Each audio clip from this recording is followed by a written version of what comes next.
Supreme court of India ने एक historical judgement दिया है। एक शख्स जिसका नाम एमडी रहीम अली है, ये 12 साल से अपने आप को इंडियन साबित करने में लगा दिया। पुलिस ने उसको अरेस्ट कर लिया था। साल 12 साल इसने अपना ज़िंदगी के 12 साल खो दिया। उसको पहले असम के फॉरेनर ट्रिब्यूनल ने फॉरेनर डिक्लेयर किया था। बाद में ये केस हाई कोर्ट में गया, गुवाहाटी हाई कोर्ट में। आखिर में जाकर ये case supreme court of India में गया। सुप्रीम कोर्ट ऑफ इंडिया ने एमडी रहीम अली को इंडियन सिटीजन डिक्लेयर किया है। लेकिन सबसे बड़ा बात यह है कि इस जजमेंट में सुप्रीम कोर्ट ऑफ इंडिया ने बहुत सारे इम्पोर्टेंट बात कहा है। मैं समझता हूँ कि ये जो पॉइंट्स है ये आने वाले दिन दलील के तौर पर हमारे लॉयर्स कोर्ट में दाखिल करेंगे।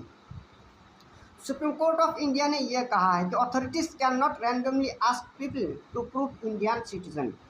मतलब पुलिस किसी रैंडमली अपने मनमर्जी से किसी के घर पर गया और उसको बोलने लगा कि तुम अपने आप को इंडियन साबित करो, ऐसा नहीं हो सकता।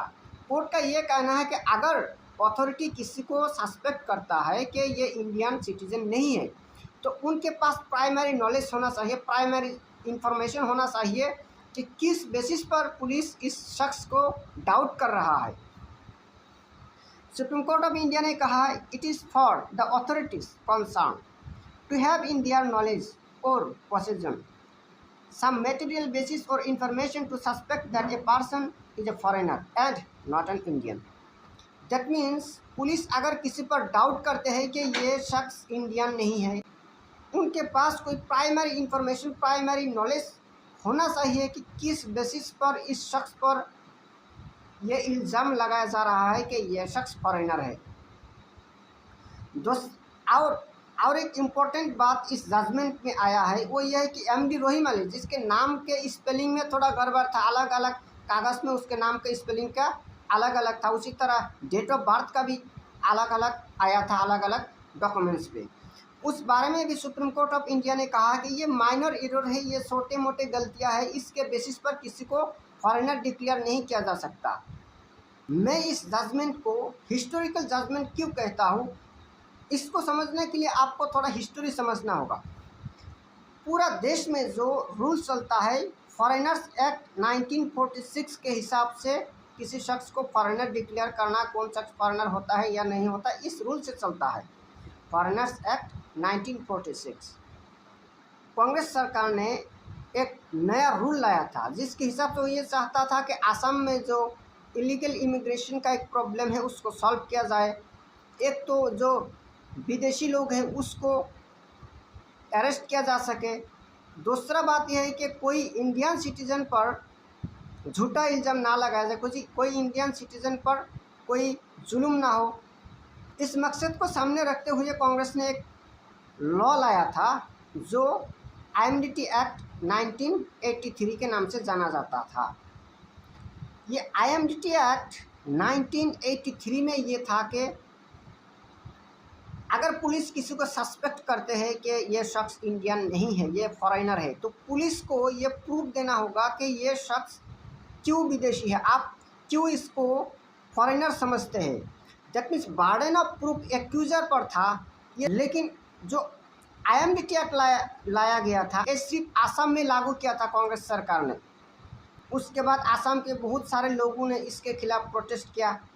आसाम के सर्बानंद सोनोवाल जी सुप्रीम कोर्ट गया। सुप्रीम कोर्ट ऑफ इंडिया में उन्होंने ये आवेदन दाखिल की कि ये आईएमडीटी एक्ट इसको उठा लेना चाहिए क्योंकि ये फॉरेनर्स एक्ट 1946 के खिलाफ जा रहा है। उस जजमेंट को सुनाते हुए सुप्रीम कोर्ट ऑफ इंडिया ने ये आईएमडीटी एक्ट 1983 को अनकॉन्स्टिट्यूशनल डिक्लेयर किया। उसी तरह से आईएमडीटी एक्ट 1983 ख़त्म हो गया। अब जो रूल चलता है वो फॉरेनर्स एक्ट 1946 के मुताबिक। ये फॉरेनर्स एक्ट 1946 क्या कहते हैं, अगर पुलिस या तो अथॉरिटी किसी शख्स पर डाउट करता है तो जो एक्यूज पर्सन है जिस पर डाउट किया गया उसको साबित करना होगा कि वो इंडियन है। क्यों इंडियन है, इस बेसिस पर फॉरेनर्स एक्ट 1946 के ये सेक्शन 9 के हिसाब से ये रूल चलता है। Whether a person is a foreigner और not shall lie upon such person. That means वो खुद को साबित करना होगा कि वो फॉरेनर है या नहीं। इस चीज़ को सुप्रीम कोर्ट ऑफ इंडिया ने इंटरप्रेट किया है।